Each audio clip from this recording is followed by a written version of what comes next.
পারদর্শী আপনার কাছে একটু জানতে চাইবো, সেটা হচ্ছে যে আপনি আমাদের দেশের অন্যতম একজন প্রসিদ্ধ মিউজিক কম্পোজার। একটা নতুন প্রেক্ষাপট, নতুন একটা জেনজি আমরা বলি, যাদের জন্য আমরা এখন আমাদের কাজ করতে হয়, উচ্চারণের কাজের ক্ষেত্রে কি কোনো রকমের নতুন চেঞ্জেস আসছে কিনা as far as the composition is concerned? উচ্চারণের যেটা কিছু গান থাকে না, কিছু গান না, কিছু যেগুলি মানে কিংবদন্তি যে সমস্ত গান, তার নিজস্ব কিছু পিস আছে, তার নিজস্ব কিছু কম্পোজিশন আছে। জি তো আমরা যেটা ডিসিশন নিয়ে কাজ করছি সেটা হচ্ছে যে ওখানে আমরা হাত দেব না। জি কারণ তখন স্বল্পতা ছিল, জি জি যন্ত্রপাতির অনেক অভাব ছিল। যতটুকুনি যা পেরেছেন তাই দিয়ে যা করেছেন সেটা সেই সময় থেকে আজ পর্যন্ত হিট হয়েই আছে। জি হ্যাঁ, তো আমরা যেটা করছি, আমরা কিছু কর্ডস, কিছু এখনকার জেনারেশন ওরা যাতে শুনে ওদের যাতে ভালো লাগতে পারে, এই চেষ্টাটা আমাদের আছে, সেভাবেই কাজ করার চেষ্টা করছে। আচ্ছা এভাবেই চলছে আর কি। কিছু আমরা বেশ বেশ অনেক রদবদল করেছি, জি কিন্তু ওই সিগনেচার যে ব্যাপারগুলো ওখানে আমরা হস্তক্ষেপ করছি না, সেটা আমরা করবো না অন প্রিন্সিপাল আর কি। দুলাল ভাই, আরেকটু জানতে চাই, সেটা হচ্ছে যে যখন ব্যান্ড মিউজিকের সূচনা লগ্নের কথা একটু জানতে চাই আসলে, তখন ডেফিনেটলি উচ্চারণ একটা আলাদা ধারা তৈরি করতে পেরেছিল আসলে। কি থেকে আসলে একেবারে ইউনিক ছিল উচ্চারণ আসলে, একটু যদি জানাতেন, এটা কম্পোজিশন নাকি লিরিক নাকি টিউন নাকি আমাদের গুরুর সেই অ্যাপিয়ারেন্স, সব কিছু? বলতে গেলে তো সব, জি। কারণ এটা একটা রেভলিউশন টাইপের ছিল বাংলাদেশে ওয়েস্টার্নাইজ মিউজিকে বাংলা গান।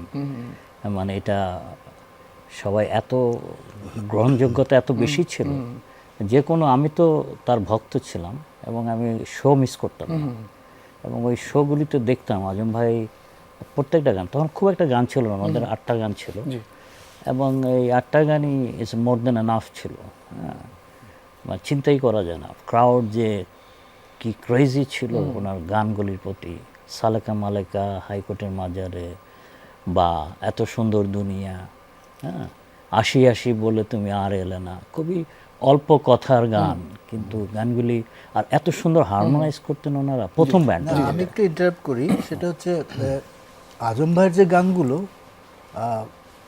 এই গানগুলোর ম্যাক্সিমামই কিন্তু মানে কোনো কল্পনা করে লেখা নয়, সমস্ত বাস্তব জীবনে Lyrics দেখা, based, উপলব্ধি করা, ওখান থেকে পিক করা। আজম ভাই এগুলি প্রত্যেকটা পিক করতেন। আচ্ছা মানে যেমন যে কোনো গান, সারা রাত বা আশি রেল আশি, লাইনের রেল বস্তিতে। লাইন, হ্যাঁ, সমস্ত তার বাস্তব জীবনে দেখা ঘটনাগুলোকেই সে গানে প্রতিফলিত গানে পিছনে কোনো না কোনো একটা ঘটনা কোনো না কোনো কারণ রয়েছে, এবং যার জন্য বাস্তবের সাথে তার গানগুলি মেলাতে খুব সুবিধা হয়, যার জন্য মানুষের মনে ওটা ইয়ে হয়ে যায়। আর আমাকে একবার আজম ভাই খুব মাঝে মাঝে দেখা হতো, তো মানে সময় ছিল না কোনো, যখন ইচ্ছে চলে যেতাম। একদিন দেখা হলো, আমাকে নিয়ে ফুটপাতে বসলেন।